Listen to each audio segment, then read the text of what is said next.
시청자 여러분 안녕하십니까? 이영풍TV입니다. 북한군이 우크라이나 전쟁에 파병되는 거, 이걸 어떻게 전문가들은 보고 있을까요? 이명박 정부 시절에 외교안보 수석을 지닌, 청와대 외교안보 수석을 지닌 천영우 전 수석이 오늘 조선일보와의 인터뷰에서 이런 이야기를 했습니다. 그동안 이 북한이 중국에 대해서 전 세계가 지금 대북 제재를 하고 있는데, 이 대북 제재를 좀 풀어달라고 호소를 했는데 자신들이 원하는 만큼의 결과가 안 나오자 이제 러시아하고 손잡기로 한 것이다, 이렇게 이 배경을 좀 풀이를 했습니다. 그리고 북한이 그동안 러시아의 우크라이나 침공, 러시아가 우크라이나에 불법 침공한 거 아닙니까? 이를 규탄했던 유엔 총회 결의안에 반대표를 던졌던 5개 나라 중에 하나였다. 그러면서 러시아의 포탄 그리고 미사일 이런 것들을 제공하면서 러시아에 계속 이렇게 빚을 지우고 있었는데, 결국 이 북한군의 파병은 그동안 점쳐져 왔던 문제였다, 예상이 됐던 거다. 자, 그리고 러시아가 지금 한국에 대해서 완전한 적대국이 되기로 결심했다는 것을 전제로 대한민국 정부는 대러시아 정책을 빨리 바꿔야 한다, 이렇게 지적했습니다. 자, 여전히 살상 무기를 우크라이나에 지원하면 안 된다라는 여론이 있는데, 지금 침략당한 우크라이나에 무기 수출을 못한다는 것은 말이 안 된다. 이제는 왜? 북한군이 우크라이나 전쟁에 참전하기 때문에 국제적으로 이건 불법 침공으로 비판받는 이 전쟁에 북한군이 지금 군복도 갈아입고 뭐 주민증까지 바꿔서 마치 러시아 주민인 것처럼 해서 지금 전쟁터로 지금 실려가고 있는 거 아니겠습니까? 그렇다면 우리도 두 손 놓고 있을 것이 아니라 여기에 살상 무기를 보낼 필요가 있다. 지금 대한민국 정부는 우크라이나 전에 살상 무기를 보내고 있지 않잖아요. 살상 무기 수출이 필요하다. 그리고 지금 한 1만 2천 명 정도의 사단급 북한군의 사단급 병력이 우크라이나 전선으로 간다고 하는데, 이 1만 명으로는 현재까지의 전세를 뒤집기도 힘들고, 또 이 1만 2천여 명의 북한군 병사들이 열심히 싸울 것 같지 않다. 그래서 젊은 북한 군인들은 누구를 위해서 자기들이 남의 전쟁에서 총알바지가 되느냐, 이런 생각을 할 수 있기 때문에 그렇게 효과는 없을 것이다, 뭐 이렇게 이야기를 합니다.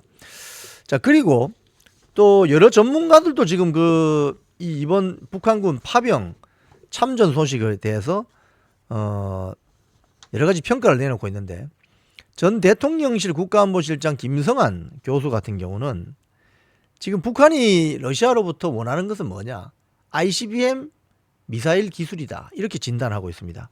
즉, 이번 러시아 참전, 우크라이나 전쟁 참전으로 북한군의 노후화된 재래식 무기 체계를 좀 현대화하고 핵 추진 잠수함을 건조하고 ICBM이라고 하는 대륙간 탄도 미사일 재진입 기술 지원까지 단계적으로 수입할 것이다. 그런데 러시아 측은 이 북한군 1만 2천 명이 지금 참전 초기이기 때문에 ICBM 기술을 다 넘겨주지는 않을 것이다. 시간차를 두고 넘겨줄 것이다. 자, 그런데 북한이 지금 오판하는 것이 있는데, 그건 바로 이번 북한군의 우크라이나전 불법 참전이 마치 40여 년 전에 있었던 대한민국 국군의 베트남 파병하고 비슷한 것처럼 오판하는데, 이건 전혀 다른 차원의 문제다, 이렇게 진단하고 있습니다. 지금 북한군의 참전 소식이 기정사실화되니까 여기저기에서 이거 러시아 제국주의 용병으로 간다, 뭐 이러면서 40여 년 전에 대한민국 군의 베트남 파병하고 이게 바로 비교하는 분들이 생기는데, 이건 전혀 다른 문제라는 거예요. 왜? 당시에 베트남전 당시에 미국의 GDP가 전 세계 GDP의 40%에 달했어요. 40%. 경제력이 막강했죠.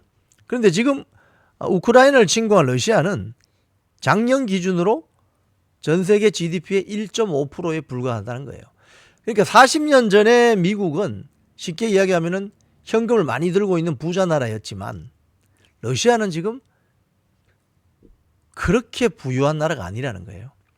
그렇기 때문에 과연 북한이 자기들이 원하는 만큼의 소기의 성과를 확보하기가 쉽지 않다. 뭐 이런 이야기죠. 그래서 푸틴도 ICBM 기술 같은 경우는 좀 시간을 두고 질질 끌면서 왜 1만 2천 명의 북한군을 전선에 잡아 놓아야 되니까 어떤 그런 진단이 나옵니다. 그리고 이용준 세종연구소 이사장은 북한이 방금 말씀드린 것처럼 과거 한국이 베트남 파병으로 미국으로부터 상당한 경제 군사적 이익을 받은 것 이런 비슷한 결과를 바라겠지만 그렇게까지는 안 될 것이다. 다만 북한이 지금 오랜 경제 제재로 달러에 목이 말라 있기 때문에 1만 명 정도 파병 대가로 1억 달러 정도 받는다고 가정해도 북한은 그게 만족할 것이다. 그리고 이 파병이 계속 이어질 것이다. 이렇게 지금 진단하고 있습니다. 그렇게 되면 북한의 특수정예부대가 자꾸 우크라이나 전쟁터로 가게 되면 한국에 대한 군사적 대응력이 떨어질 것이다.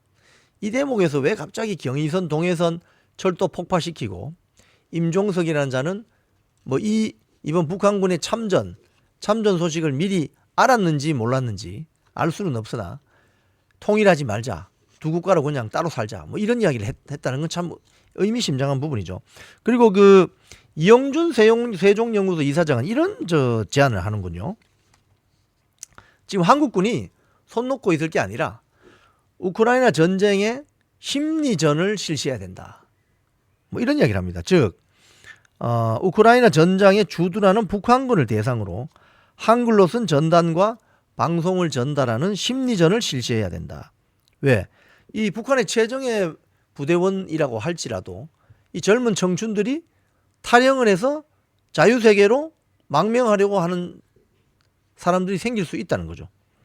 그래서 이 심리전을 실시해서 거기서 망명을 요청하거나 탈영하는 병사들을 상대로 심리전을 실시하고 이걸 전 세계적으로 공개를 하게 되면 추가 참전을 억제할 수 있는 가능성이 생긴다. 자, 그런데 공교롭게도 우크라이나 지금 군이 구 트위터 X 계정을 통해서 소위 말해서 한글로 된 전단지를 뿌렸는데 여기 보면은 벌써 심리전이 시작이 되고 있습니다. 무슨 소리냐? 이 전단지를 보면은 우크라이나 군이 어떤 그 북한 군인들을 이렇게 사살하는 장면이 나오면서 여기에 뭐라고 되어 있느냐면 북한 군인이여 우리가 당신을 참수하겠다. 당신은 여기서 죽을 것이다. 우리는 당신의 말을 듣지 않는다. 당신은 구원받지 못한다. 이런 삐라 포스터 이런 포스터들이 지금 이제 뿌려지기 시작했다는 거예요. 즉 심리전이 이미 시작된 거죠. 자, 천영우 전 청와대 외교안보 수석의 이야기. 러시아가 이제 대한민국과 완전히 적대국이 되기로 결정을 했기 때문에 여기에 대한 대비가 필요하다. 그리고 북한의 친러시아 노선 급선에 여기에 대해서 우리가 시급하고 긴급하게 대응책을 마련할 필요가 있고 다만 북한군은 이번 우크라이나 전쟁에 참전하더라도 총알바지 신세를 면치 못할 것이다. 이런 진단은 앞으로 대러시아 외교 이런 부분을 짤 때 상당히 감안해야 될 부분이라고 보여집니다. 지금까지 이영풍 TV였습니다.